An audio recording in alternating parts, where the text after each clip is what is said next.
Extremely sorry sir. Sir sir আপনি একটা inform করেননি কেন আমাকে? আপনি আসবেন জানলে তো আমি নিজে রিসিভ করতে আসতাম আপনাকে। ঠিক আছে, আপনি ব্যস্ত হবেন না প্লিজ। জানোইনি কে?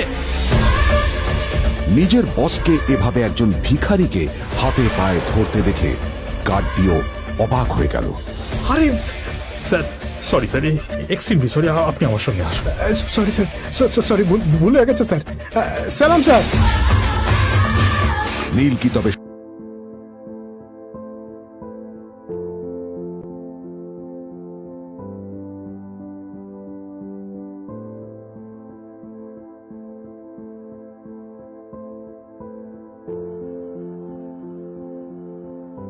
আদ্রিতার চোখে নীল ছিল নিছকই একজন চাকর। সে সারাদিন আদ্রিতার ভাই ফরমাস খেটেও ওকে সন্তুষ্ট করতে পারত না।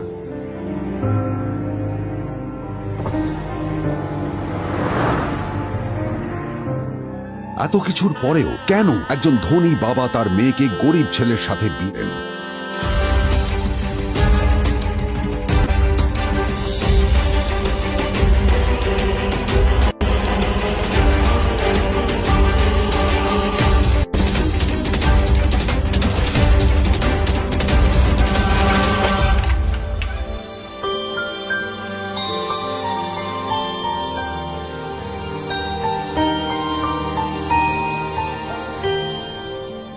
এবং তারপরে সেই মেয়েটি তার গরিব স্বামীর কাছ থেকে নতুন বছরে এমন একটা গিফট পেয়েছিল যে তার চক্ষু স্থির হওয়ার জোগাড় হয়েছিল। আর ওর স্বামী সম্পর্কে সত্যিটা জানার পর তো ও প্রায় অজ্ঞান হয়ে গিয়েছিল।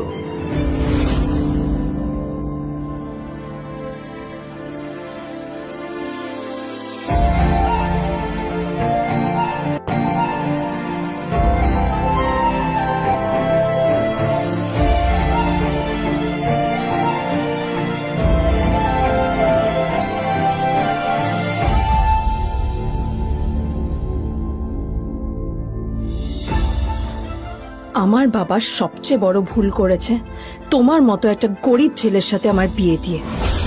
আমার সব বন্ধুদের স্বামীরা ওদের কত দামি দামি গিফট দেয়, আর তুমি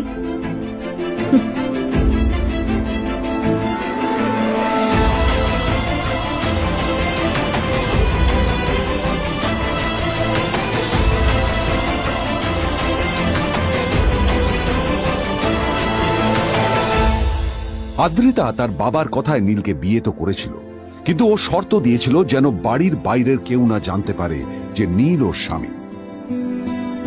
নীল ওই বাড়িতে ঘর জামাইয়ের মতো থাকলেও ও যেন ওখানে একজন চাকর ছিল। সবাই ওকে অপমান করত। ওই বাড়িতে না ও ঠিক মতো খাবার পেত, আর না ওর কোনো আলাদা ঘর ছিল। কখনো কার্পেটের উপর ঘুমতো, তো কখনো আবার পোষা কুকুরের ঘরের পাশে নীলকে ঘুমোতে হতো। হাত খরচ মেটাতে ও এক জায়গায় ওয়েটারের কাজও করত।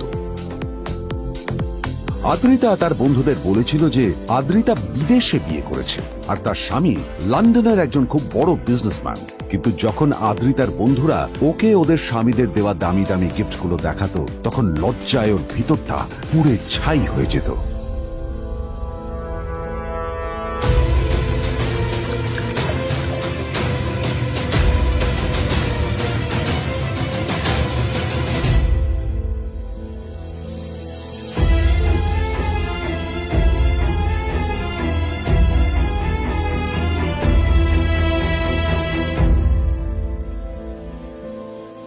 এই যে শোনো, নিউ ইয়ারে আমার একটা গিফট চাই তোমার থেকে। আর গিফট যেন দামি হয়, হ্যাঁ, মানে খুব দামি, কয়েক লাখ টাকা। ওকে? কয়েক লাখ টাকা? কিন্তু অদ্রিতা, এত টাকা আমি একসাথে কখনো দেখিনি। তোমাকে এত দামি গিফট আমি কি করে দেব? এটা তো তোমার বিয়ে করার আগে ভাবা উচিত ছিল। একজন পুরুষ মানুষ হয়ে নিজের স্ত্রীর এইটুকু ইচ্ছা তুমি পূরণ করতে পারবে না? স্ত্রীর এই কথাগুলো নীলকে আহত করে। নিঃশব্দে ওখান থেকে চলে যায় নীল।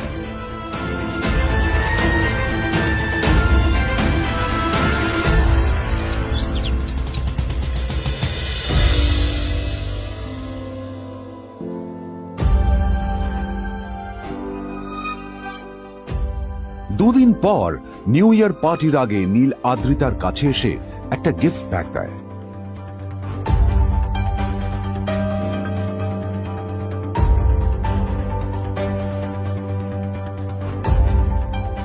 আদ্রিতা মুখ বেজার করে বাক্সটা খুলল, তবে তারপর বাক্সের ভেতরে গিফটটা দেখতেই ও চমকে গেল।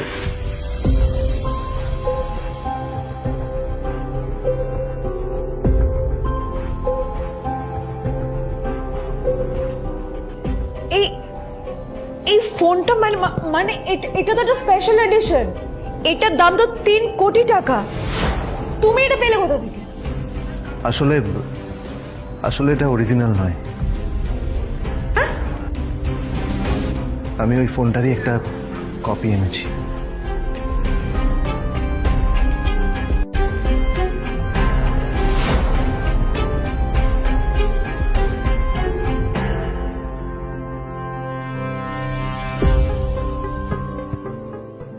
কিন্তু আদ্রিতার নীলের কথা একটু সন্দেহ হয়, কারণ ফোনটা দেখে একেবারেই আসল বলেই মনে হচ্ছিল।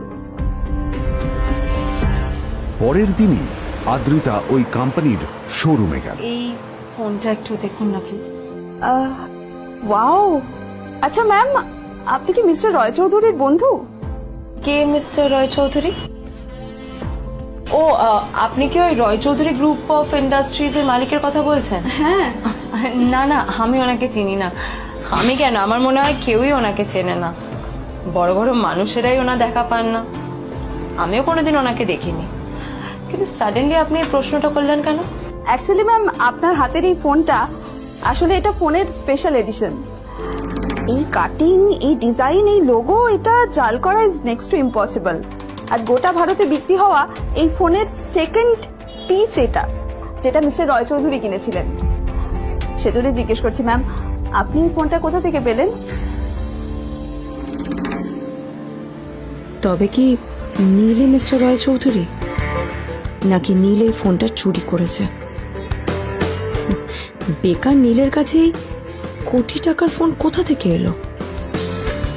নীলের সত্যিটা তাহলে কি?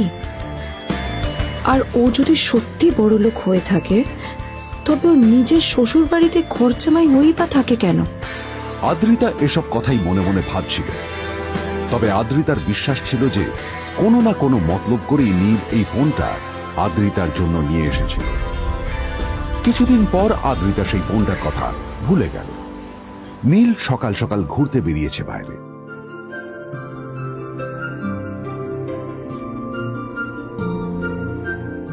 কটা বাজে রে? আমার খুব লেট হয়ে গেছে বুঝলি। তোরা খেল, ঠিক আছে? তোরা খেল, আমি আসছি।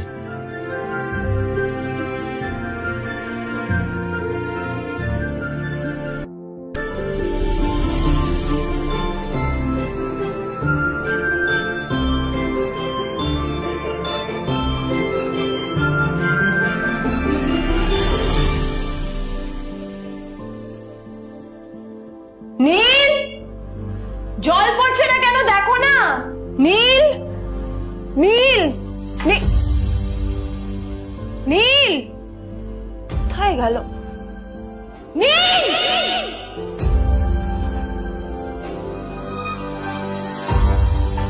নীল, নীলকে ডাকছে কেন বলতো? ওইদিকে বাড়িতে আদ্রিতা আর চিত্রা আশ্চর্য হয়ে গেল যে নীল হঠাৎ কোথায় উধাও হয়ে গেল।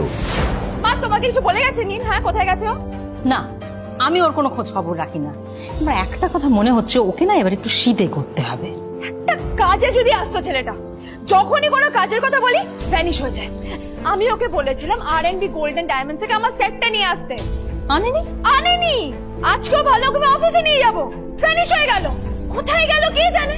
আমার ভাগ্যে জুটেছে এরকম একটা ছেলে। এই যে তুমি, তুমি কেন বিয়েটা দিয়েছিলে আমাকে? এটা আবার কি বলছিস? আমার কি দোষ? দেখ, ওই অসভ্য ছেলেটার সাথে বিয়ে দিতে চাইনি। যা করেছে তোর বাবা করতে, এটা আমার কোনো দোষ। তখনই হঠাৎ নীল সেখানে এসে উপস্থিত হলো, কিন্তু ও দুজনকে উপেক্ষা করে ভিতরে চলে যাওয়াই শ্রেয় মনে করল। এই যে লাট সাহেব ফিরলেন রাজকার্য করে। এদিকে এসো, তোমার ফাঁকিবাজির আলোচনাই এখানে চলছে। মা প্লিজ থাক, মা থাক, ভাল লাগছে না। এমনিতেই অফিসের জন্য আমার লেট হয়ে যাচ্ছে, আর বিজন আমার ওয়েটও করছে। বিজনের নাম শুনে নীলের মুখটা ফ্যাকাশে হয়ে গেল। আদ্রিতা নীলকে উপেক্ষা করেই বলল, আরে যে এই ছেলেটার মতো আর একটা ফাঁকিবাজ না তুমি পাবে না। তুমি কেন দাঁড়িয়ে আছো? এই যে শোনো শোনো শোনো শোনো, দাঁড়িয়ে আছো কেন? তোমাকে আমি বলেছিলাম আর.এন. গোল্ড ডায়মন্ড তোমার সেটটা তুলেছো, তোলোনি তো। এইটা চাই না আমার। তুমি আমার সাথে অফিসে যাবে, ফেরার পথে তুমি সেটটা নিয়ে আসবে। তোমার জন্য সবসময় লেট হয়ে যাবে, তোমার জন্য বিরক্ত লাগে। আর ব্যাগটা নিয়ে ওর পেছন পেছন কোথায় যাচ্ছ? যা দিয়ে ওখানে রেখে এসো। নীল চিত্রার সাথে মাঝে মাঝে ঝগড়া করলেও তার স্ত্রী আদ্রিতার সাথে ও কখনো ঝগড়া করত না। সত্য সব অপদার্থ।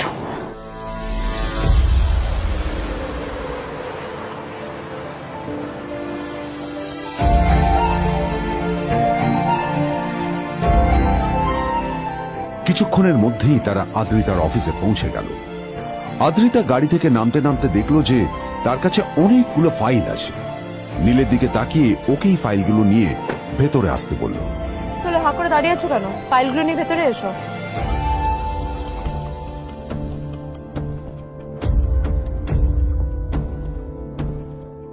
আদ্রিতা যখন ওর ক্যাবিনে পৌঁছলো তখন দেখলো সেখানে আগে থেকেই ওর বন্ধু এবং বিজনেস পার্টনার বিজন বসে ওর জন্য অপেক্ষা করছে।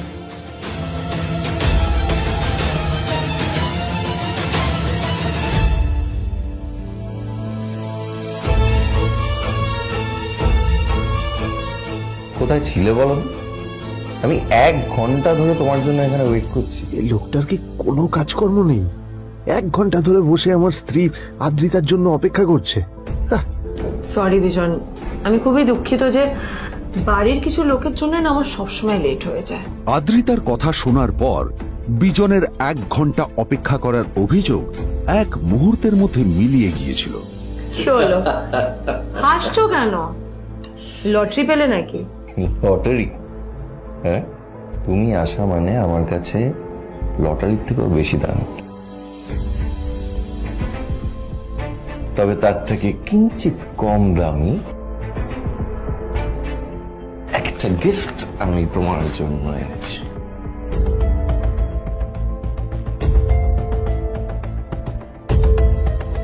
This is a rare diamond necklace for you. এটা আমার জন্য? সত্যি? এই শহরে এটা খুঁজে পাওয়া খুব বিরল। Just like you. Like it? Thank you. You're welcome. Thank you for the gift. আসি তাহলে এখন।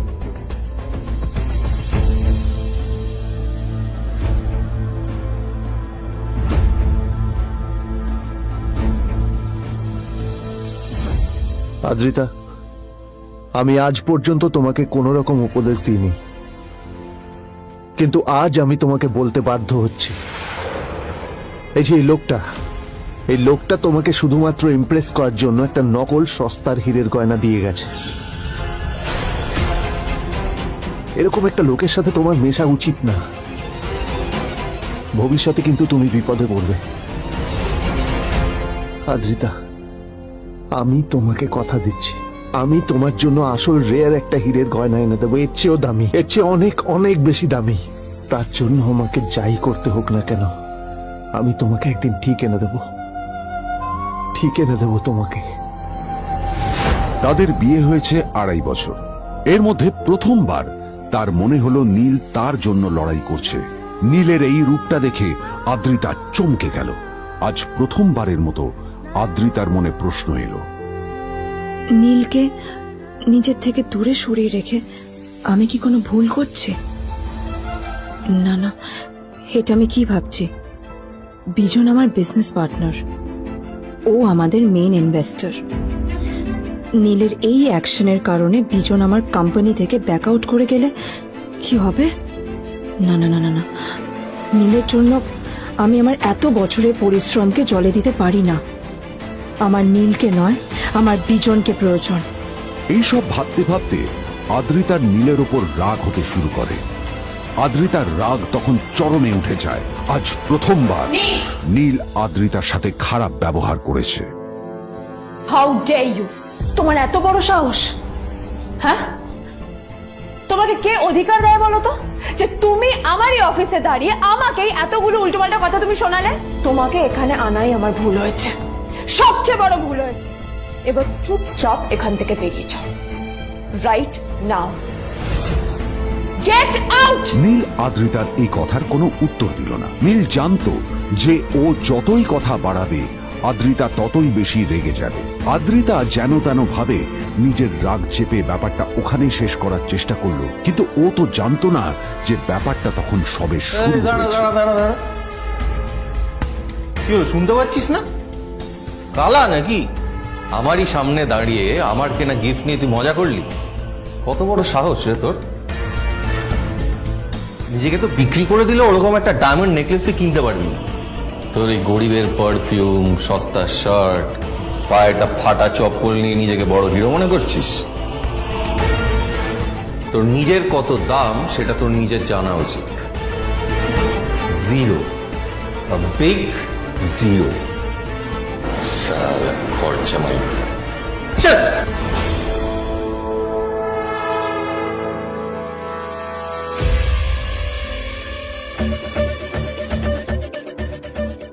নীল তখনও ঝামেলা করার মেজাজ ছিল না, কিন্তু যখন কেউ অন্যের নীরবতার সুযোগ নিতে শুরু করে তখন কথা বলাটা প্রয়োজন।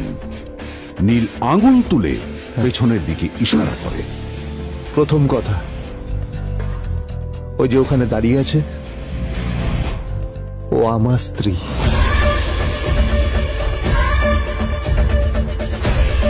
তাই আমার স্ত্রীকে তোমার নেকলেস দেওয়ার কোনো অধিকার নেই। ওকে যদি নেকলেস দিতে হয় তাহলে আমি দেব। তাই এসব ফ্রডগিরি বন্ধ করো। আর দ্বিতীয় কথা, যার পকেটে পয়সা নেই ঝনঝন আওয়াজ করা তার মানায় না।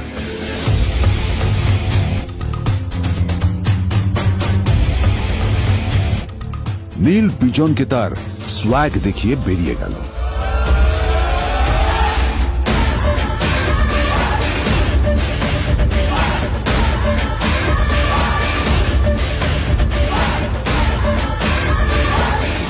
আদ্রিতার রাগে গজগজ করছিল। ওর জ্বলন্ত চোখের সামনে শুধু নীলের মুখটা ভেসে উঠছিল। ও যতই নীলের কথা ভাবছিল ততই ওর রাগ বেড়ে যাচ্ছিল। গত কয়েক মাস ধরে আদ্রিতার কোম্পানির অবস্থা একেবারেই ভালো ছিল না। আদ্রিতা তা সামলানোর আপ্রাণ চেষ্টা করছিল। কি যে করবেও সেইটাই বুঝে উঠতে পারছিল না। তারপর বিজনের সাথে ওর দেখা হলো, আর তখনই বিজনের সাথে ওর বন্ধুত্ব হলো। বিজন একটা খুব বড় পরিবারের সদস্য। আজ বিজন শুধুমাত্র আদ্রিতার কোম্পানির একজন বিজনেস পার্টনারই নয়, সাথে বড় ইনভেস্টরও। আর শুধুমাত্র বিজনের কারণেই আদ্রিতার কোম্পানি এখনো চলছে। এই কোম্পানির সমস্ত লস বিজনই বহন করে এবং আদ্রিতারও ওকে তাই খুব প্রয়োজন। বিজনের সাথে বন্ধুত্ব করা আদ্রিতার পক্ষে সহজ কাজ ছিল না। অনেক কাঠখড় পুড়িয়ে আদ্রিতা ওর কাছাকাছি এসেছিল। সবকিছু ঠিকঠাকই চলছিল, সবকিছুই আদ্রিতার প্ল্যান অনুযায়ী হচ্ছিল, কিন্তু নীল আজ এসে সবকিছু নষ্ট করে দিল। জাস্ট কি দরকার ছিল বুঝতে পারছি না। কি দরকার ছিল নীলের বিজনকে এতগুলো কথা শোনানোর? এবার বিজন আমাকে টাকা দেবে কিনা সেটাও জানি না, আমার কোম্পানিতে ইনভেস্ট করতে চাইবে কিনা সেটাও বুঝতে পারছি না। কি করব?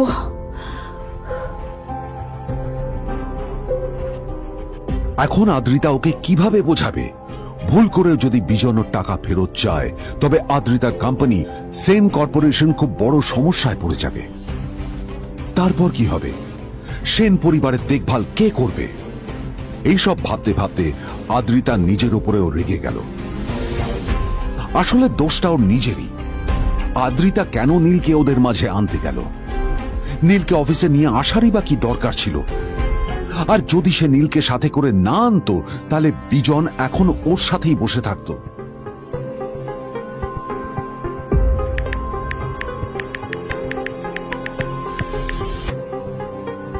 প্যামেলা, আমি মিটিং এ বেরোবো, আমার চেঞ্জটা একটু নিয়ে এসো প্লিজ।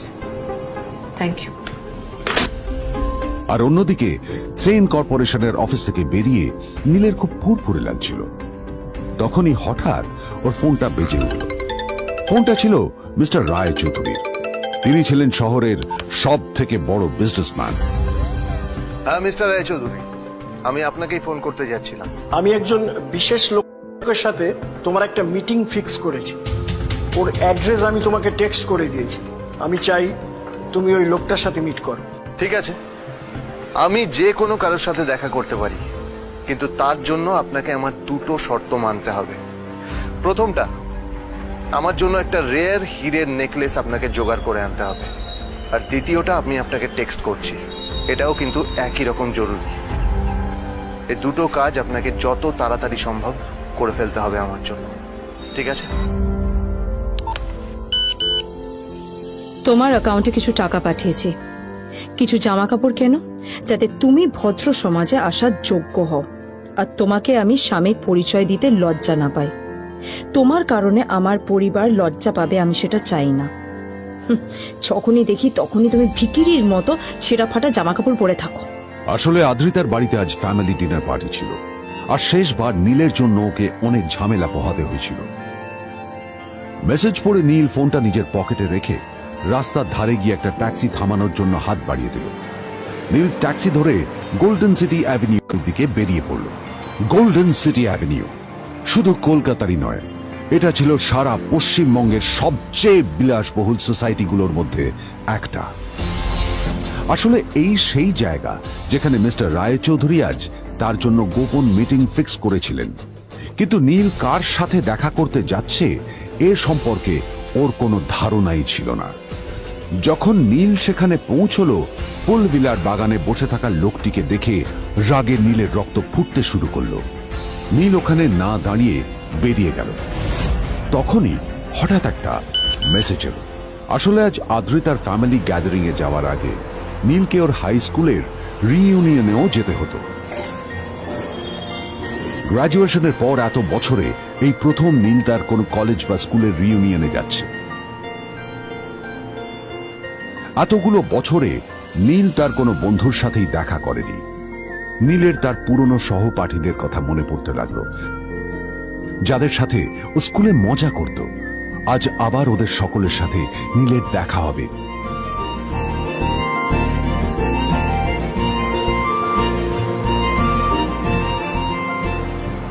আর এই সব কিছু ভেবেই নীল এক্সাইটেড হয়ে যাচ্ছিল।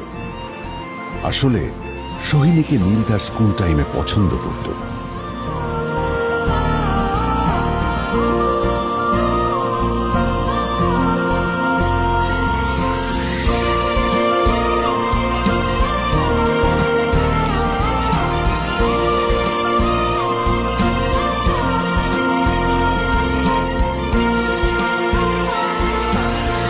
অন্যদিকে সেম কর্পোরেশনে ইনভেস্টরদের সঙ্গে আদ্রিতার মিটিং একেবারেই ভালো যায়নি। তাকে দেখে বেশ গম্ভীর মনে হচ্ছিল।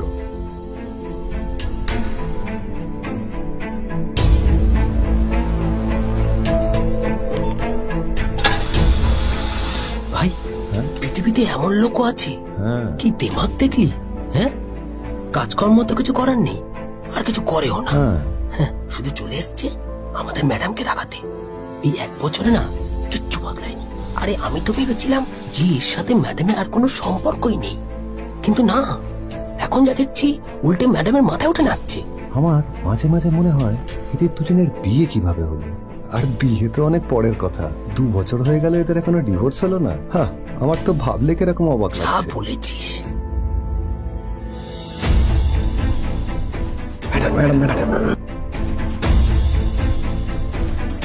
অফিসে চলতে থাকা এইসব কথা শুনে আদ্রিতার আরো রাগ হলো। আদ্রিতা ক্যাবিনে যাওয়ার পরে রাগকে নিয়ন্ত্রণ করা ওর পক্ষে আরো কঠিন হয়ে গেল। ও তখন বুঝতেই পারছিল না যে ওর রাগ কিভাবে নিয়ন্ত্রণ করবে। আদ্রিতা এটাও ভাবছিল যে নীলের জন্য ওকে আর কত অপমানিত হতে হবে। এসব ভাবতে ভাবতেই আদ্রিতার চোখ গেল ওর বাবার ছবিটার দিকে।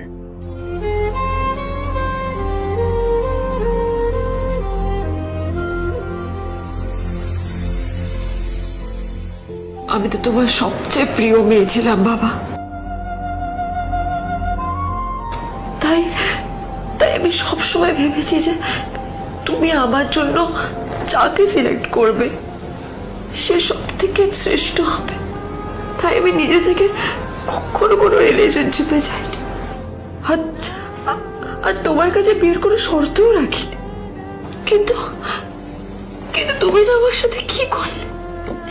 এই গাধাটার সাথে আমাকে বিয়ে দিলে। আমার আমার জীবনটা নষ্ট হয়ে গেল, শেষ হয়ে গেল।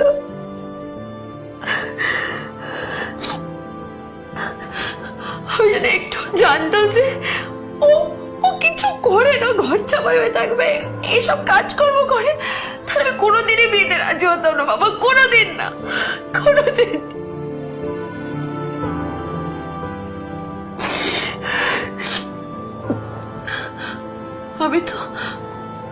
আমি তো সবসময় ভাবতাম যে বাবা মারা তাদের সন্তানের ভালো চায়, কল্যাণ চায়, তাদের জন্য চিন্তা করে। কিন্তু কিন্তু বাবা, তুমি আমার জন্য একটু চিন্তা করোনি। তুমি শুধু তোমার শেষ কর্তব্যটুকু করতে চেয়েছিলে, শেষ ইচ্ছাটুকু রাখতে চেয়েছিলে, পালন করা হয়ে গেছে, আর আমাদের তুমি ছেড়ে চলে গেলে। তুমি আমাকে ছেড়ে চলে গেলে। অন্যদিকে নীল রিইউনিয়ন পার্টির জন্য হোটেল প্রাইম স্টারের দিকে রওনা হলো। হোটেল প্রাইম স্টার ছিল শহরের সবচেয়ে দামি হোটেল। ওখানে শহরের সব বড় লোকেরা যাতায়াত করত। নীল যখনই তার পুরনো বাইকটা নিয়ে ওখানে পৌঁছলো, ওর পুরনো জামা কাপড়, পুরনো বাইক আর ওর পায়ে ছেঁড়া চপ্পল দেখে সিকিউরিটি গার্ড ওকে গেটের বাইরেই আটকে দিল। কোথায় যাচ্ছিস শালা ভিখিরি? না না দাদা, আপনি আমাকে ভুল বুঝছেন। আসলে আমাকে ইনভাইট করা হয়েছে, আমি এই হোটেলেই এসেছি। শালা মিথ্যে কথা বলার জায়গা পাস না? হ্যাঁ, মিথ্যে কথা বলার আগে নিজের চেহারাটা তো দেখতিস। এটা একটা প্রাইম হোটেল, বুঝেছিস? এখানে সব শহরের বড় বড় লোকেরা তাদের বড় বড় গাড়ি নিয়ে আসে। শালা তোর মতো একটা ভিখিরি একটা ফ্যাট প্যাটে আওয়াজ বের করা বাইক নিয়ে চলে এসেছিস, আর আমি তোকে ঢুকতে দেবো না দাদা, আমাকে ইনভাইট করা হয়েছে। আমাকে শুনুন, শুনুন না, আরে চল, আমাকে একবার ঢুকতে দিন আমাকে। নীল পড়ে যেতেই একটা দামি গাড়ি ওখানে এসে দাঁড়ালো। এই গাড়িটি আর অন্য কারো নয়, হোটেল প্রাইমের মালিক মিস্টার খান্নার ছিল। কি হচ্ছে কি এটা? হোটেলের গেটের সামনে এসব এসব ক্যাশ চলছে এখানে। হোটেলের বদনাম হবে না এতে? স্যার দেখুন না, এই যে ভিখিরিটা হোটেলে ঢুকতে যাচ্ছে, আমি বারণ করছি, শুনছে না স্যার। Shut up! আপনি কি করতে আছেন? কে কি হয়েছে দেখি দেখি কে? মিস্টার খান্না তার চশমা খুলে নীলের দিকে দেখলেন, আর ওনার মুখটা হাঁ হয়ে গেল।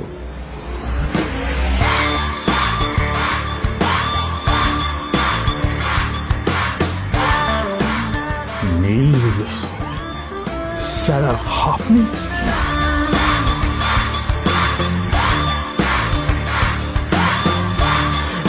Extremely sorry sir. Sir sir, আপনি একটা ইনফর্ম করেননি কেন আমাকে? আপনি আসবেন জানলে তো আমি নিজে রিসিভ করতে আসতাম আপনাকে। ঠিক আছে, আপনি ব্যস্ত হবেন না প্লিজ। জানোইনি কে? নিজের বসকে এভাবে একজন ভিখারিকে হাতে পায়ে ধরতে দেখে গার্ডিও অবাক হয়ে গেল। আরে sir, sorry sir, extremely sorry, আপনি আমার সঙ্গে আসবেন। সরি স্যার, সরি, ভুল হয়ে গেছে স্যার। সালাম স্যার। নীল কি তবে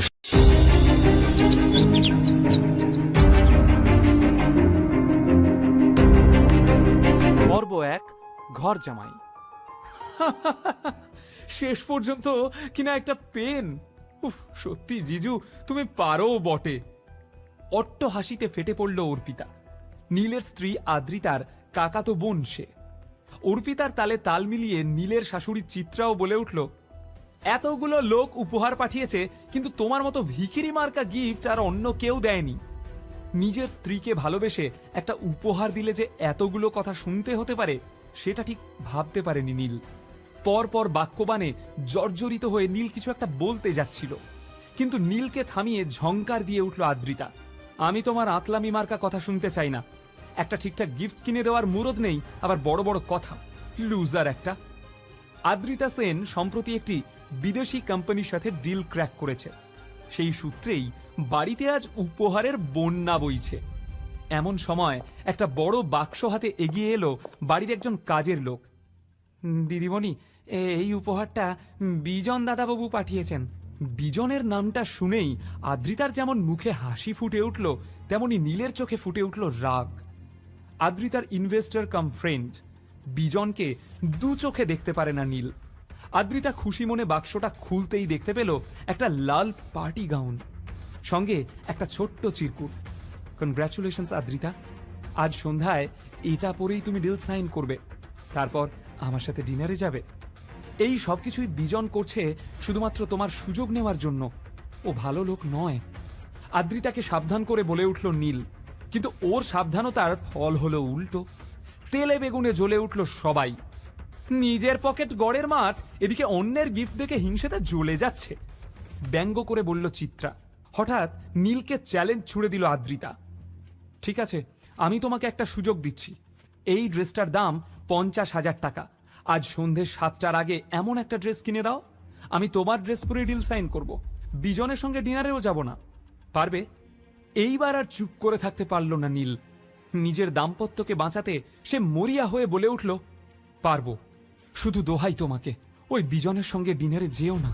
কথাটা যেন মনে থাকে। কাজটা করতে না পারলে কিন্তু তোমাকে ঘুঁটের মালা পরাবো। চিত্রাও নিজের রাগ উগরে দিল নীলের প্রতি। এটি সেন পরিবার, শহরের অন্যতম ধনী একান্নবর্তী পরিবার। তবে এই পরিবারকে সুখী পরিবারের অপবাদ পরম নিন্দুকেও দেবে না। এই বাড়িতে রোজ সকালে তুচ্ছ কারণে অশান্তি বেঁধে যায়, আর প্রত্যেক অশান্তির দায় শেষ পর্যন্ত নীলের ঘাড়ে গিয়ে পড়ে। অপমান সহ্য করেও নীল কোথাও যায় না, ঘর জামাই হয়ে পড়ে থাকে। কারণ ও জানে পরিবার ভাঙার যন্ত্রণা। পাহাড় প্রমাণ চিন্তা নিয়ে না খেয়েই নিজের ভাঙা স্কুটারে চড়ে রাস্তায় বেরিয়ে পড়ল নীল। এখন 12টা বাজে, হাতে বেশি সময় নেই। কিন্তু যার পকেটে মাত্র 50 টাকা, যে গত 2 বছর শ্বশুর বাড়ির অন্নে প্রতিপালিত, সে কিভাবে একদিনে রোজগার করবে 50,000 টাকা? রাস্তায় যাকেই দেখে তাকে হন্যে হয়ে জিজ্ঞেস করে নীল, একটা কাজ দিতে পারেন দাদা? আমার টাকার বড্ড দরকার। কেউ তাকে পাগল বলে এড়িয়ে যায়, কেউ বা আবার মুখ ঝামটা দিয়ে তাড়িয়ে দেয়। খুঁজতে খুঁজতে হঠাৎ একটা সাইনবোর্ডের দিকে চোখ যায় নীলের। সেখানে লেখা আছে, রক্তদান জীবনদান। এখানে উপযুক্ত মূল্যে রক্ত ক্রয় করা হয়। নীল জানতো পয়সার একটা জোগাড় হয়ে গেছে। নীলের ব্লাড গ্রুপ বেশ বিরল, ও নেগেটিভ।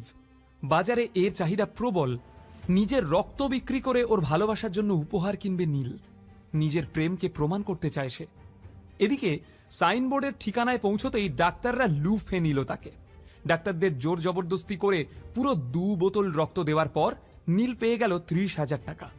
নীল ভেবেছিল 3 বোতল রক্ত দিয়ে পুরো টাকাটাই জোগাড় করে ফেলবে সে, কিন্তু ডাক্তারবাবু রাজি হলেন না। 30,000 টাকা নিয়েই নীল বেরিয়ে এলো হসপিটাল থেকে। ওখান থেকে দেওয়া ডিম কলাটা খেতে গিয়ে দেখলো রাস্তায় বসে থাকা এক ভিখারি বাচ্চা ওর দিকে লোলুপ দৃষ্টিতে চেয়ে রয়েছে। খাবারটা আর মুখে তুলতে পারল না নীল। হাসি মুখে তা বাচ্চাটাকে দিয়ে এগিয়ে গেল। পেটে একটা দানাও পড়ল না তার। মাথাটা খুব ঘুরছিল, পায়েও বিশেষ জোর পাচ্ছিল না সে। কিন্তু হাত ঘড়ির দিকে চোখ যেতেই নীল চমকে উঠল। এখন দুপুর 2টো, হাতে মাত্র কয়েক ঘন্টা। নিজের বউকে সেই বিজন রাক্ষসের হাত থেকে রক্ষা করার জন্য নীলের চাই আরো 20,000 টাকা। এভাবেই ঘুরতে ঘুরতে 3টে বেজে গেল। একে আদ্রিতার কাছে মুখ দেখাতে না পারার দুশ্চিন্তা, তার উপর দুপুরবেলার সূর্যের তেজ। হঠাৎ নীলের চোখের সামনে অন্ধকার নেমে এলো। সোজা গিয়ে সামনে থেকে এগিয়ে আসা একটা ফুড ট্রাকে ধাক্কা মারল সে। তারপর আর কিছু মনে নেই। কিছুক্ষণ পর চোখ মেলে নীল দেখল রাস্তার মাঝখানে পড়ে আছে সে। চারপাশে অনেক লোক। ফুড ট্রাকের মালিক কমলবাবুর রাগত গলায় বলে চলেছে, কি সব উটকো লোক এসে পড়ে। এক পার্টির জন্য হন্যে হয়ে ওয়েটার খুঁজছি, তার উপর আবার এসব ঝামেলা। এ তো উঠে পড়েছে। এখন আমি চলি। এদিকে ঘড়ির দিকে তাকাতেই নীলের বুকটা ধক করে উঠল। 3:30 বাজে। দিক বিদিক জ্ঞান শূন্য হয়ে কমলবাবুর পা চেপে ধরল সে। ক্ষমা করবেন দাদা, আপনি কি কোনো ইভেন্টের কাজে যাচ্ছেন?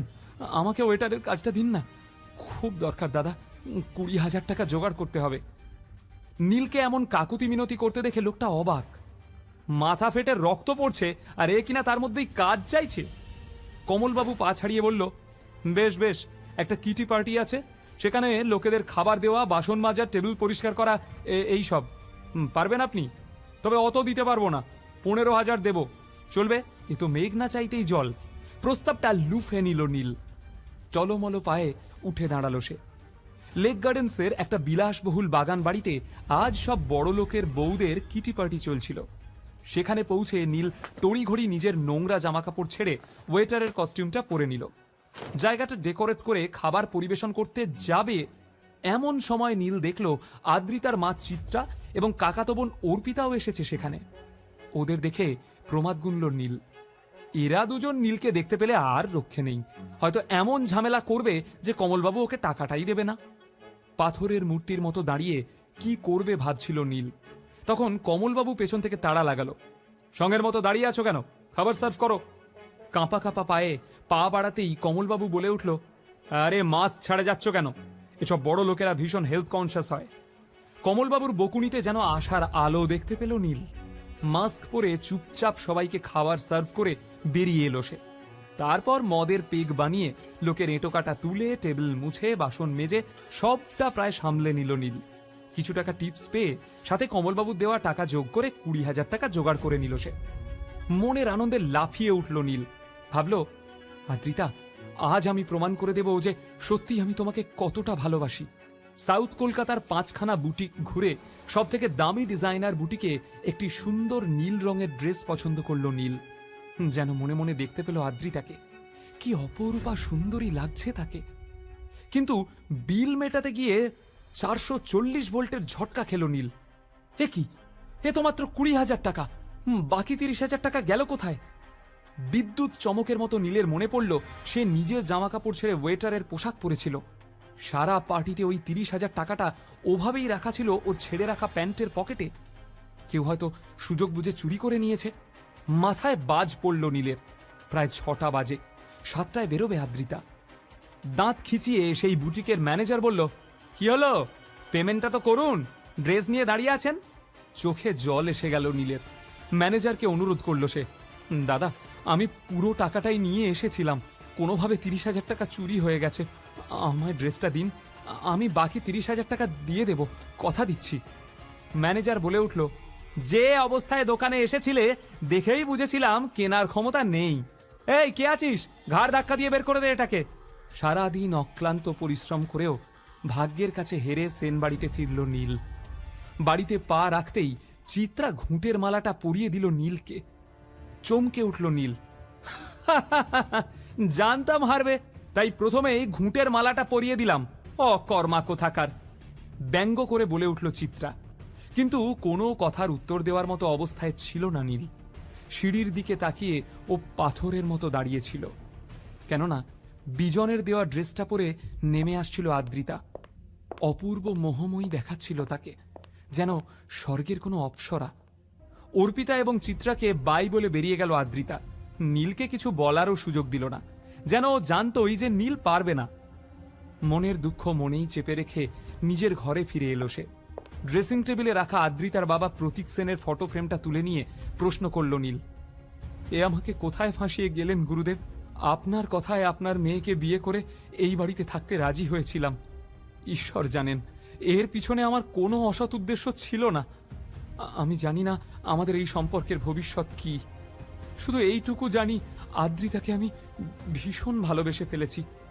কিন্তু রোজকার এই অপমান তো আমি আর নিতে পারছি না। হঠাৎ পাশের ঘর থেকে আসা টিভির নিউজ শুনে স্থির হয়ে গেল নীল। দেশের অন্যতম এবং পূর্ব ভারতের বৃহত্তম নির্মাণ সংস্থা রয় চৌধুরী কনস্ট্রাকশন লিমিটেডের ভবিষ্যৎ এবার বড়সড় প্রশ্নচিহ্নের মুখে। বিপুল লোকসানে চলা সংস্থাটি যে কোনো দিন দেউলিয়া হয়ে যেতে পারে। হঠাৎ খুব ব্যস্তভাবে নিজের সস্তার ফোনটা উঠিয়ে নিল নীল আর দেখল 40টা মিসড কল আর 10টা টেক্সট মেসেজ। নীল প্রথম মেসেজটা খুলে পড়ল, নীল, তোমাকে ভীষণ প্রয়োজন, একবার যোগাযোগ করো। জানি তুমি রেগে আছো, কিন্তু এখন ওসব ভুলে যাও প্লিজ। এমন অনেকগুলো মেসেজ পড়ার পর মাথা গরম হয়ে উঠল নীলের। আপন মনেই সে বলল, বাবা, এত ভালোবাসা। এমন সময় ফোন আবার বেজে উঠল।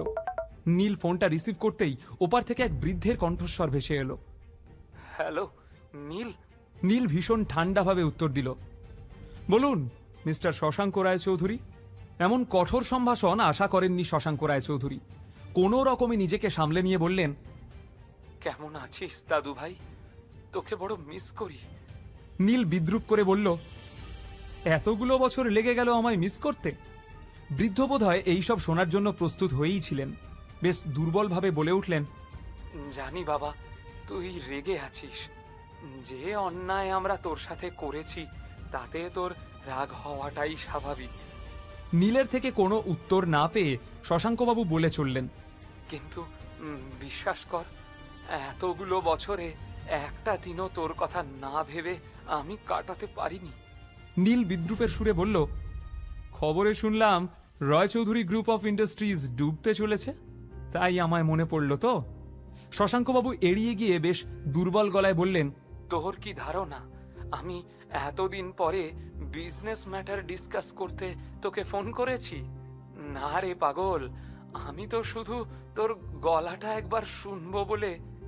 নীল বুঝতে পারল মানুষটা এত সহজে কাবু হওয়ার নয়, তাই বেশ বিরক্ত হয়ে বলল, গলা শুনে নিয়েছেন, বাই।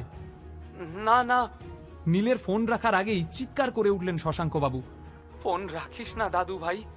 আমি জানি আমাদের পাপের ক্ষমা নেই, কিন্তু আমার দাদু ভাই তো অনেক বড় মনের মানুষ। আমি জানি আমি আপনাদের মতো ছোট মনের মানুষ নই। শশাঙ্কবাবুকে কথার মাঝখানে থামিয়ে দিয়ে রীতিমতো বিরক্ত হয়ে বলে উঠল নীল। তারপর নিজেকে একটু সংযত করে বলল, আমি আপনাদের ক্ষমা করে দিয়েছি, আপনারাও ভালো থাকুন আর আমাকেও শান্তিতে থাকতে দিন। শশাঙ্ক ভীষণ ক্লান্তভাবে বলল, কিন্তু দাদু ভাই, আমি যে একেবারে ভালো নেই। অস্ত্রটা গিয়ে জায়গা মতো লাগলো। অস্থির হয়ে উঠল নীল। কেন, কি হয়েছে? পোড় খাওয়া শশাঙ্ক হাড়ে হাড়ে জানেন, যে গরু দুধ দেয় তার লাথিটাও হাসি মুখে হজম করে নিতে হয়। এতক্ষণ ধরে সেটাই করছিলেন তিনি, কারণ নীলের কাছেই আছে রয় চৌধুরী গ্রুপ অফ ইন্ডাস্ট্রিজকে বাঁচানোর জীবন কাঠি। তাই কথায় যথাসম্ভব যন্ত্রণা এনে বললেন শশাঙ্কবাবু, বয়স হয়েছে আমার, শরীরের কলকবজাগুলো এবার আস্তে আস্তে জবাব দিচ্ছে।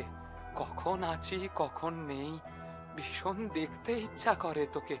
আয় না একবার চোখের দেখাটুকু দেখে নিতে দে।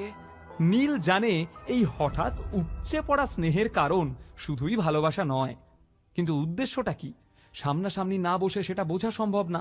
তাই না চাইতেও শশাঙ্কবাবুর সাথে দেখা করতে রাজি হয়ে গেল নীল। ঠিক আছে, কিন্তু এটাই শেষবার।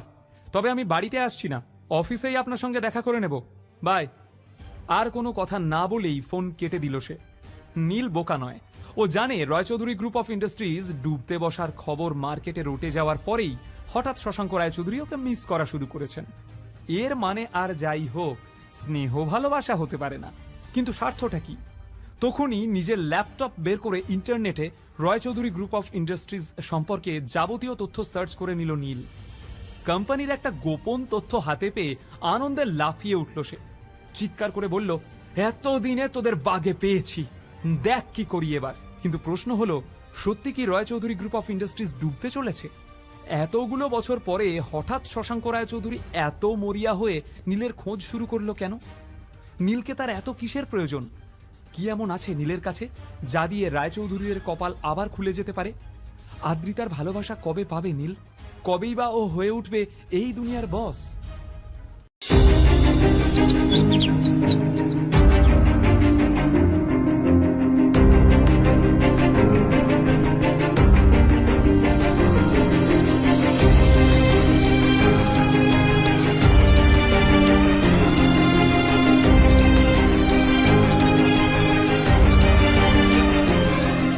আদ্রিতার চোখে নীল ছিল নিছকই একজন চাকর।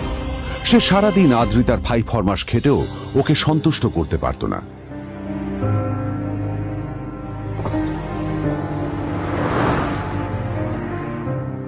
এত কিছুর পরেও কেন একজন ধনী বাবা তার মেয়েকে গরিব ছেলের সাথে বিয়ে দিলেন?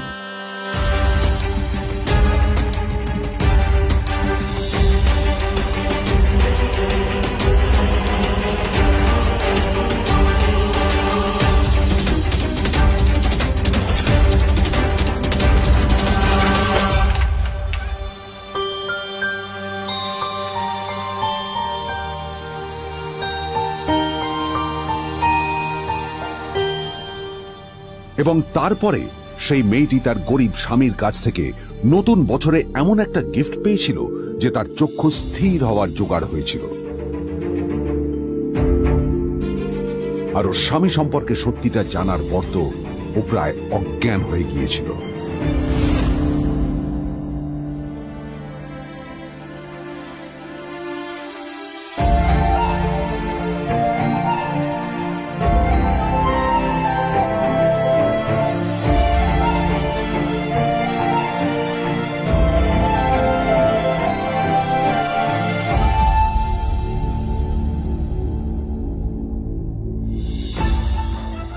আমার বাবা সবচেয়ে বড় ভুল করেছে তোমার মতো একটা গরিব ছেলের সাথে আমার বিয়ে দিয়ে।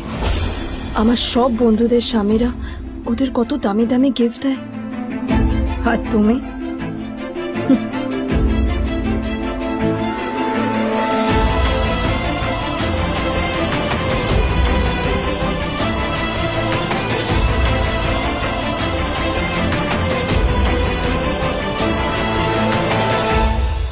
আদ্রিতা তার বাবার কথায় নীলকে বিয়ে তো করেছিল, কিন্তু ও শর্ত দিয়েছিল যেন বাড়ির বাইরের কেউ না জানতে পারে যে নীল ওর স্বামী। নীল ওই বাড়িতে ঘর জামাইয়ের মতো থাকলেও ও যেন ওখানে একজন চাকর ছিল। সবাই ওকে অপমান করত। ওই বাড়িতে না ও ঠিক মতো খাবার পেত, আর না ওর কোনো আলাদা ঘর ছিল। কখনো কার্পেটের উপর ঘুমোতো, তো কখনো আবার পোষা কুকুরের ঘরের পাশে নীলকে ঘুমোতে হতো। হাত খরচ মেটাতে ও এক জায়গায় ওয়েটারের কাজও করত। আদ্রিতা তার বন্ধুদের বলেছিল যে আদ্রিতা বিদেশে বিয়ে করেছে, আর তার স্বামী লন্ডনের একজন খুব বড় বিজনেসম্যান। কিন্তু যখন আদ্রিতার বন্ধুরা ওকে ওদের স্বামীদের দেওয়া দামি দামি গিফটগুলো দেখাতো, তখন লজ্জায় ওর ভিতরটা পুড়ে ছাই হয়ে যেত।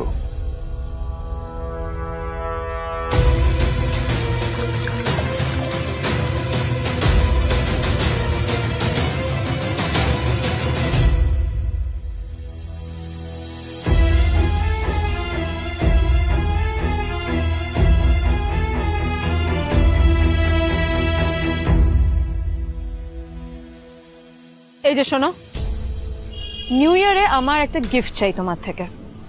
আর গিফট যেন দামি হয়, হ্যাঁ, মানে খুব দামি, কয়েক লাখ টাকা। ওকে? কয়েক লাখ টাকা? কিন্তু অদ্রিতা, এত টাকা আমি একসাথে কখনো দেখিনি। তোমাকে এত দামি গিফট আমি কি করে দেব? এটা তো তোমার বিয়ে করার আগে ভাবা উচিত ছিল। একজন পুরুষ মানুষ হয়ে নিজের স্ত্রীর এইটুকু ইচ্ছা তুমি পূরণ করতে পারবে না? স্ত্রীর এই কথাগুলো নীলকে আহত করে। নিঃশব্দে ওখান থেকে চলে যায় নীল।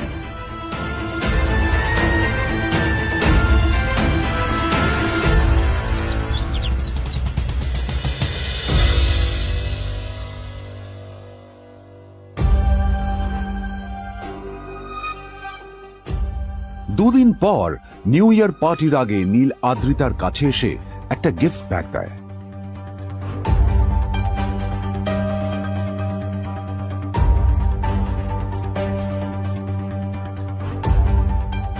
আদ্রিতা মুখ বেজার করে বাক্সটা খুলল, তবে তারপর বাক্সের ভেতরে গিফটটা দেখতেই ও চমকে গেল।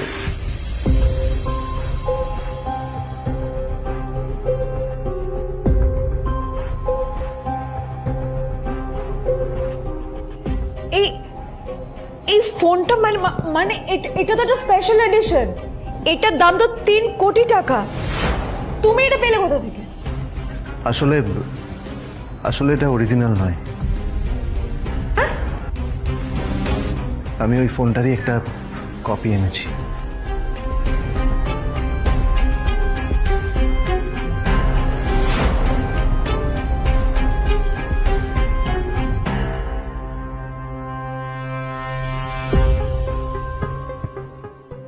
কিন্তু আদ্রিতার নীলের কথা একটু সন্দেহ হয়, কারণ ফোনটা দেখে একেবারেই আসল বলেই মনে হচ্ছিল। পরের দিনই আদ্রিতা ওই কোম্পানির শোরুমে গেল। এই ফোনটা একটু দেখুন না প্লিজ। ওয়াও, আচ্ছা ম্যাম, আপনি কি মিস্টার রয় চৌধুরীর বন্ধু? কে মিস্টার রয় চৌধুরী? ও ও আপনি কি ওই রয় চৌধুরী গ্রুপ অফ ইন্ডাস্ট্রিজের মালিকের কথা বলছেন? হ্যাঁ। না না, আমি ওনাকে চিনি না। আমি কেন, আমার মনে হয় কেউই ওনাকে চেনে না। বড় বড় মানুষেরাই ওনা দেখা পান না। আমিও কোনোদিন ওনাকে দেখিনি, কিন্তু সাডেনলি আপনি এই প্রশ্নটা করলেন কেন? অ্যাকচুয়ালি ম্যাম, আপনার হাতের এই ফোনটা আসলে এটা ফোনের স্পেশাল এডিশন। এই কাটিং, এই ডিজাইন, এই লোগো, এটা জাল করা ইজ নেক্সট টু ইম্পসিবল। আর গোটা ভারতে বিক্রি হওয়া এই ফোনের সেকেন্ড পিস এটা, যেটা মিস্টার রয় চৌধুরী কিনেছিলেন। সেতুরে জিজ্ঞেস করছি ম্যাম, আপনি এই ফোনটা কোথা থেকে পেলেন? তবে কি নীলই মিস্টার রয় চৌধুরী, নাকি নীল এই ফোনটা চুরি করেছে? বেকার নীলের কাছে কোটি টাকার ফোন কোথা থেকে এলো? নীলের সত্যিটা তাহলে কি? আর ও যদি সত্যি বড়লোক হয়ে থাকে, তবে ওর নিজের শ্বশুর বাড়িতে খরচামাই হই বা থাকে কেন? আদ্রিতা এসব কথাই মনে মনে ভাবছিল। তবে আদ্রিতার বিশ্বাস ছিল যে কোনো না কোনো মতলব করেই নীল এই ফোনটা আদ্রিতার জন্য নিয়ে এসেছিল। কিছুদিন পর আদ্রিতা সেই ফোনটার কথা ভুলে গেল। নীল সকাল সকাল ঘুরতে বেরিয়েছে বাইরে।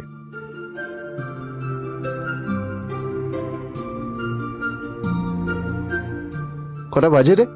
আমার খুব লেট হয়ে গেছে বুঝলি। তোরা খেল, ঠিক আছে? তোরা খেল, আমি আসছি।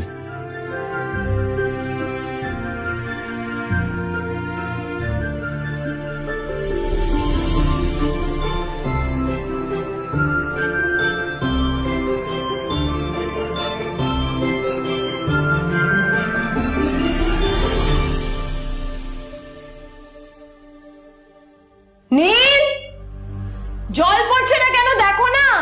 নীল, নীল, নীল কোথায় গেল? নীল,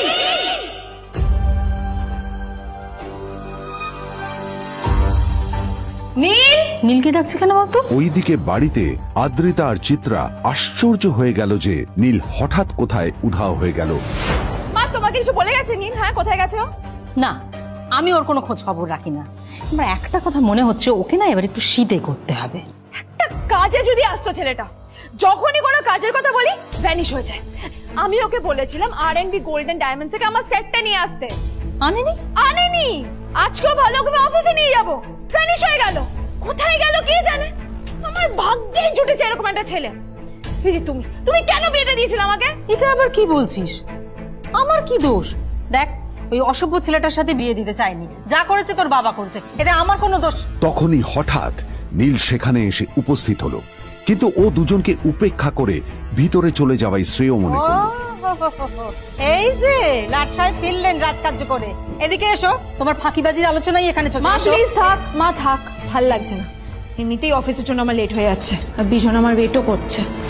বিজনের নাম শুনে নীলের মুখটা ফ্যাকাশে হয়ে গেল। আদ্রিতা নীলকে উপেক্ষা করেই বলল, আরে যে এই ছেলেটার মতো আর একটা ফাঁকিবাজ না তুমি পাবে না। তুমি কেন দাঁড়িয়ে আছো? এই যে শোনো শোনো শোনো শোনো, দাঁড়িয়ে আছো কেন? তোমাকে আমি বলেছিলাম R&B গোল্ড ডায়মন্ড থেকে আমার সেটটা তুলেছো, তোলোনি তো। এইটা চাই না আমার। তুমি আমার সাথে অফিসে যাবে, ফেরার পথে তুমি সেটটা নিয়ে আসবে। তোমার জন্য সবসময় লেট হয়ে অফিসে, তোমার জন্য বিরক্ত লাগে। আর ব্যাগটা নিয়ে ওর পেছন পেছন কোথায় যাচ্ছ? যাও দিয়ে ওখানে রেখে এসো। নীল চিত্রার সাথে মাঝে মাঝে ঝগড়া করলেও তার স্ত্রী আদ্রিতার সাথে ও কখনো ঝগড়া করত না। সত্য সব অপদার্থ।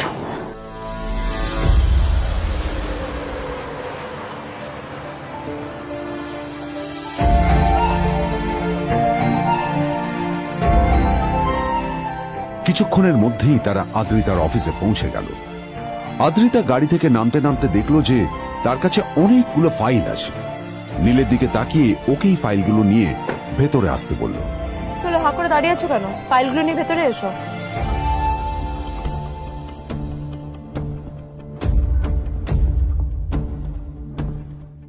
আদ্রিতা যখন ওর ক্যাবিনে পৌঁছলো, তখন দেখলো সেখানে আগে থেকেই ওর বন্ধু এবং বিজনেস পার্টনার বিজন বসে ওর জন্য অপেক্ষা করছে।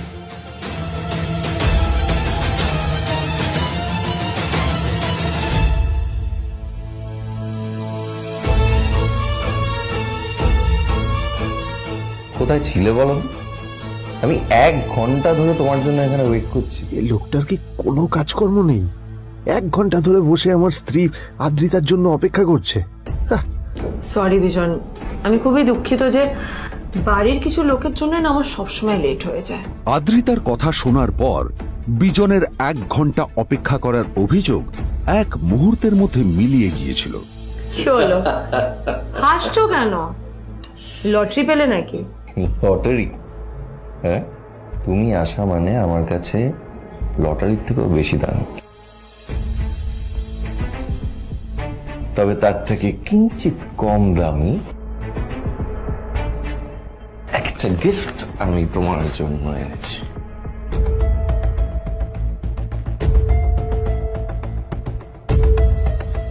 This is a rare diamond necklace for you. এটা আমার জন্য? সত্যি? সত্যি।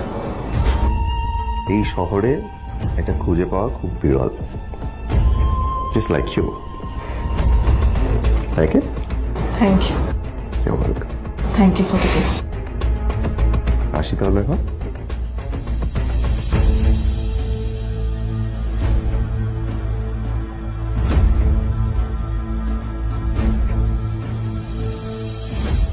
আদ্রিতা, আমি আজ পর্যন্ত তোমাকে কোনো রকম উপদেশ দিইনি, কিন্তু আজ আমি তোমাকে বলতে বাধ্য হচ্ছি। এই যে এই লোকটা তোমাকে শুধুমাত্র ইমপ্রেস করার জন্য একটা নকল সস্তার হীরের গয়না দিয়ে গেছে। এরকম একটা লোকের সাথে তোমার মেশা উচিত না। ভবিষ্যতে কিন্তু তুমি বিপদে পড়বে। আদ্রিতা, আমি তোমাকে কথা দিচ্ছি, আমি তোমার জন্য আসল রেয়ার একটা হীরের গয়না এনে দেবো, এর চেয়েও দামি, এর চেয়ে অনেক অনেক বেশি দামি। তার জন্য আমাকে যাই করতে হোক না কেন, আমি তোমাকে একদিন ঠিক এনে দেবো, ঠিক এনে দেবো তোমাকে। তাদের বিয়ে হয়েছে 2.5 বছর। এর মধ্যে প্রথমবার তার মনে হলো নীল তার জন্য লড়াই করছে। নীলের এই রূপটা দেখে আদ্রিতা চমকে গেল। আজ প্রথমবারের মতো আদ্রিতার মনে প্রশ্ন এলো, নীলকে নিজের থেকে দূরে সরিয়ে রেখে আমি কি কোনো ভুল করছি?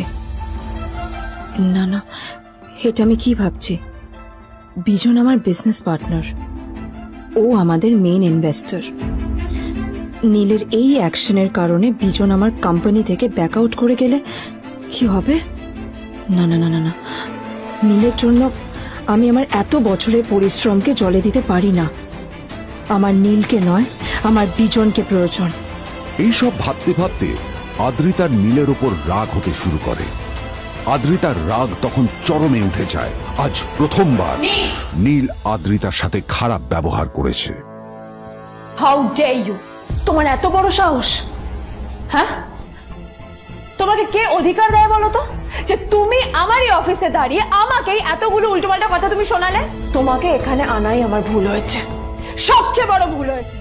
এবার চুপচাপ এখান থেকে বেরিয়ে যাও, right now. Get out! Neel আদ্রিতার এই কথার কোনো উত্তর দিল না। নীল জানতো যে ও যতই কথা বাড়াবে আদ্রিতা ততই বেশি রেগে যাবে। আদ্রিতা যেন তেন ভাবে নিজের রাগ চেপে ব্যাপারটা ওখানেই শেষ করার চেষ্টা করলো, কিন্তু ও তো জানতো না যে ব্যাপারটা তখন সবে শুরু হয়েছে।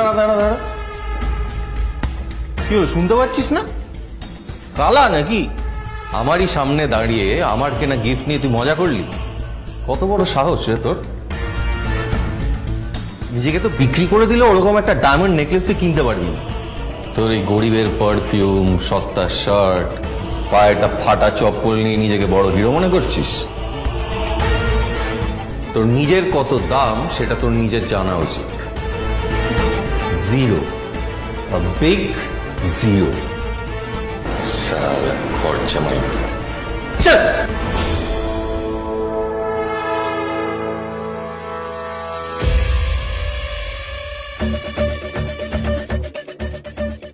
নীল তখনও ঝামেলা করার মেজাজ ছিল না, কিন্তু যখন কেউ অন্যের নীরবতার সুযোগ নিতে শুরু করে তখন কথা বলাটা প্রয়োজন। নীল আঙুল তুলে পেছনের দিকে ইশারা করে। প্রথম কথা, ওই যে ওখানে দাঁড়িয়ে আছে ও আমার স্ত্রী।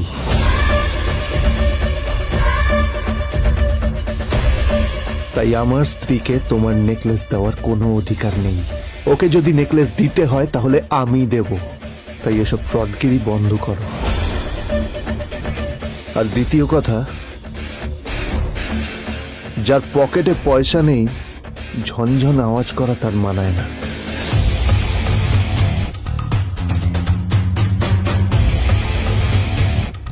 নীল বিজনকে তার সোয়াগ দেখিয়ে বেরিয়ে গেল।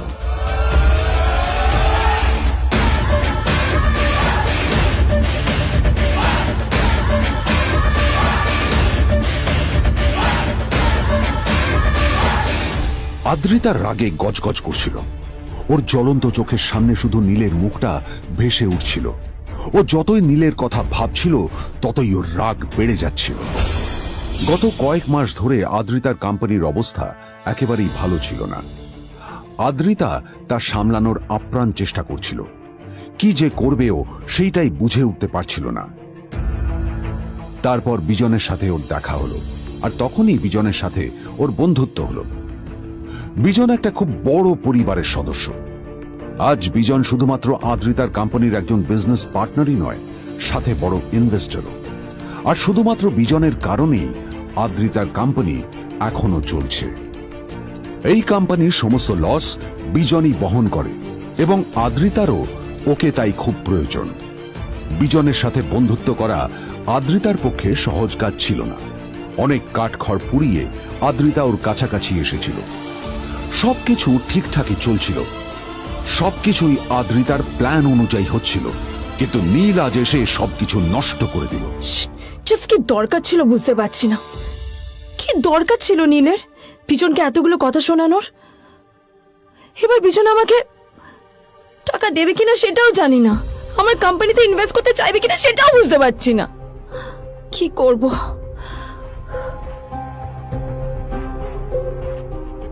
এখন আদ্রিতা ওকে কিভাবে বোঝাবে? ভুল করে যদি বিজন ওর টাকা ফেরত চায় তবে আদ্রিতার কোম্পানি সেন কর্পোরেশন খুব বড় সমস্যায় পড়ে যাবে। তারপর কি হবে? সেন পরিবারের দেখভাল কে করবে? এইসব ভাবতে ভাবতে আদ্রিতা নিজের উপরেও রেগে গেল। আসলে দোষটা ওর নিজেরই। আদ্রিতা কেন নীলকে ওদের মাঝে আনতে গেল? নীলকে অফিসে নিয়ে আসারই বা কি দরকার ছিল?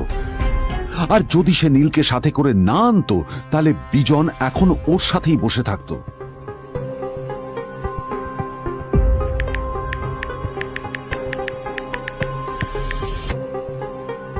প্যামেলা, আমি মিটিংয়ে বেরোবো, আমার চেঞ্জটা একটু নিয়ে এসো প্লিজ। Thank you. আর অন্যদিকে সেন কর্পোরেশনের অফিস থেকে বেরিয়ে নীলের খুব ফুরফুরে লাগছিল। তখনই হঠাৎ ওর ফোনটা বেজে উঠল।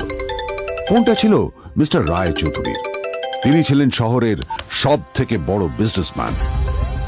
হ্যাঁ মিস্টার রায় চৌধুরী, আমি আপনাকেই ফোন করতে যাচ্ছিলাম। আমি একজন বিশেষ লোকের সাথে তোমার একটা মিটিং ফিক্স করেছি।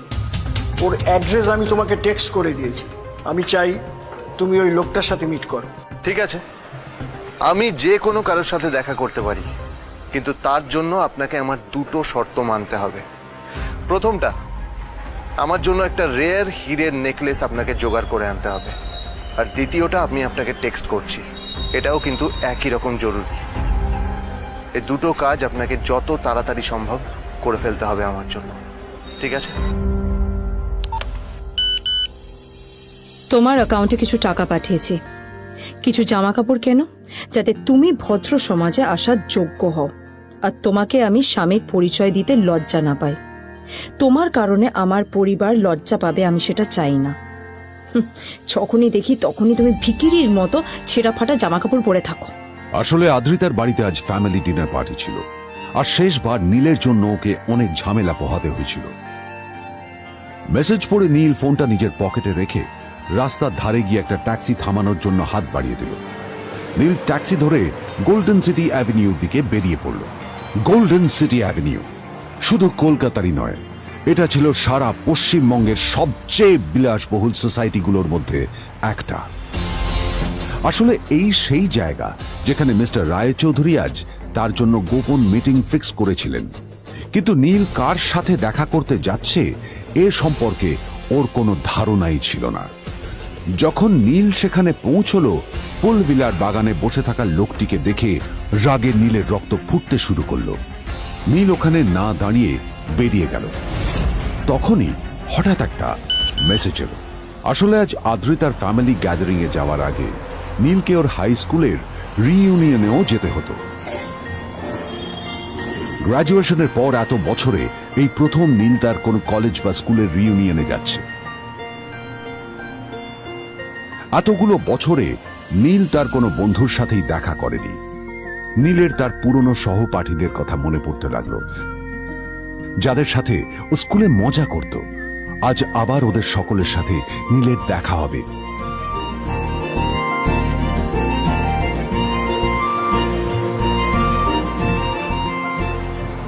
আর এই সব কিছু ভেবেই নীল এক্সাইটেড হয়ে যাচ্ছিল। আসলে সোহিনীকে নীল তার স্কুল টাইমে পছন্দ করত।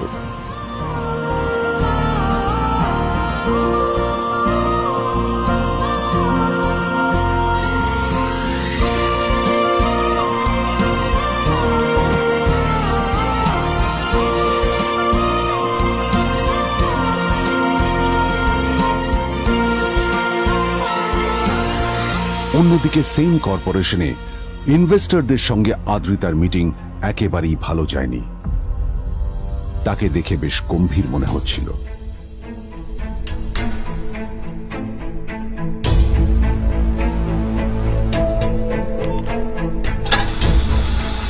ভাই, পৃথিবীতে এমন লোক আছে, কি দেমাগ দেখলি? হ্যাঁ, কাজকর্ম তো কিছু করার নেই, আর কিছু করেও না। হ্যাঁ, শুধু চলে এসছে আমাদের ম্যাডামকে রাখাতে। এই 1 বছরে না কিচ্ছু বদলায়নি।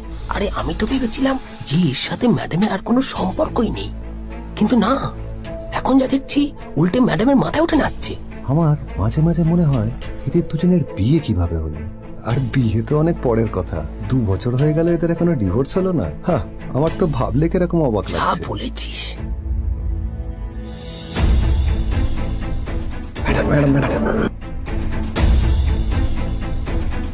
অফিসে চলতে থাকা এইসব কথা শুনে আদ্রিতার আরো রাগ হলো। আদ্রিতা ক্যাবিনে যাওয়ার পরে রাগকে নিয়ন্ত্রণ করা ওর পক্ষে আরো কঠিন হয়ে গেল। ও তখন বুঝতেই পারছিল না যে ওর রাগ কিভাবে নিয়ন্ত্রণ করবে। আদ্রিতা এটাও ভাবছিল যে নীলের জন্য ওকে আর কত অপমানিত হতে হবে। এসব ভাবতে ভাবতেই আদ্রিতার চোখ গেল ওর বাবার ছবিটার দিকে।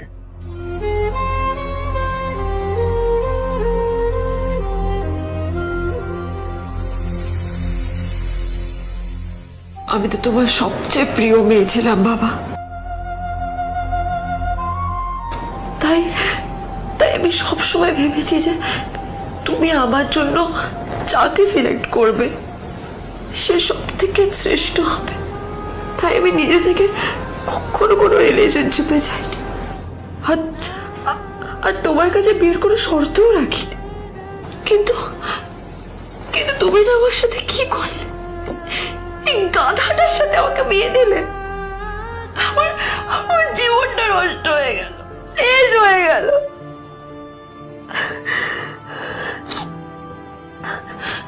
আমি যদি একটু জানতাম যে ও কিছু করে না, ঘর চাপাই হয়ে থাকবে, এইসব কাজকর্ম করে, তাহলে আমি কোনোদিনই বিয়েতে রাজি হতাম না বাবা, কোনোদিন না, কোনোদিন।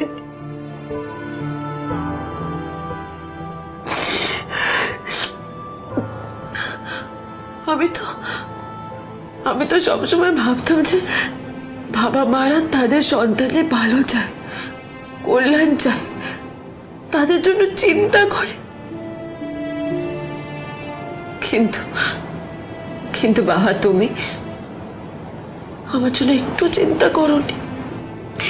তুমি শুধু তোমার শেষ কর্তব্যটুকু করতে চেয়েছিলে, শেষ ইচ্ছাটুকু রাখতে চেয়েছিলে, পালন করা হয়ে গেছে, আর আমাদের তুমি ছেড়ে চলে গেলে। তুমি আমাকে ছেড়ে চলে গেলে।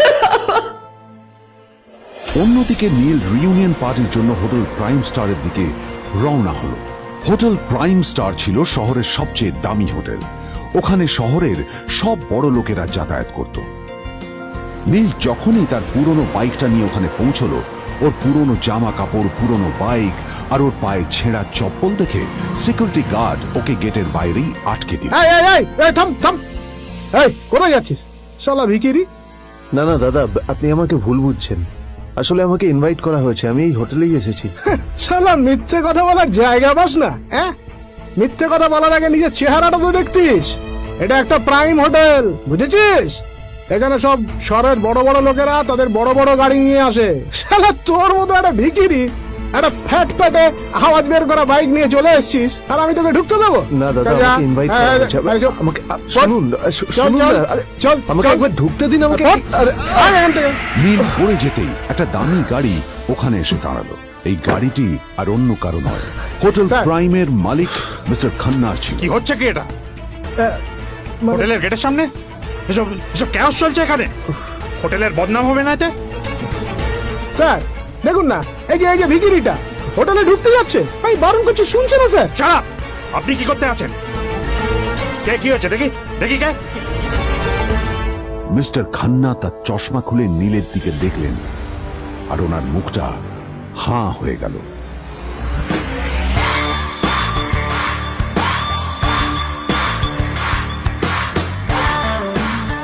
নীল স্যার, আপনি